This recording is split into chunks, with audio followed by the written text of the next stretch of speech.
Hi, everyone. I hope you're staying healthy and strong. I miss you guys. So, today we are going to start our new topic on the Harlem Renaissance, which is part of our 1920s unit. And this actually is connected to our last unit on World War I when we discussed the Great Migration, when thousands of African Americans migrated from the South to the North to escape segregation, discrimination, and racism. And they moved up here to the north to get better jobs, to get a better education, to advance themselves economically. And they settled in the area of New York City, primarily in the area of Harlem. And so when they did that, people started to listen and appreciate and read a lot of their music, their artwork, their poetry, and their writings. And this will be called the Renaissance. The term Renaissance actually means a rebirth. And so today, what you're going to do is you're actually going to do a station activity looking at some different examples of the Harlem Renaissance. So you're going to open up in Google Classroom, you're going to open up the document that says Harlem Renaissance Questions.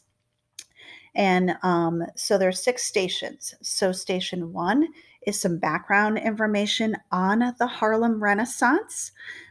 Station 2 is a combination of 2 different ones with Ken Burns and some background information on the origins of jazz and some history of the Cotton Club in New York City, which was one of the most famous dance and music clubs of the Harlem Renaissance, where a lot of people attended.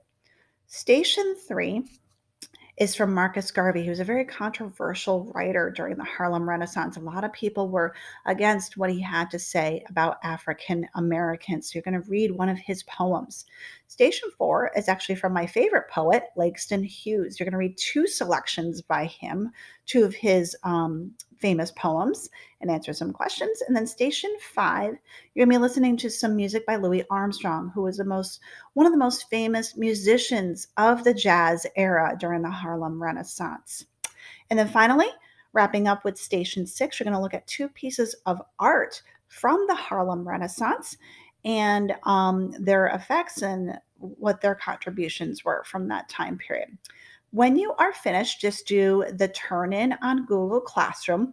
And then on Wednesday, I will either post the answers or I'll do another video going over the answers of the station activity. Just make sure that you turn in your document so that you get credit for this, since this is a graded assignment.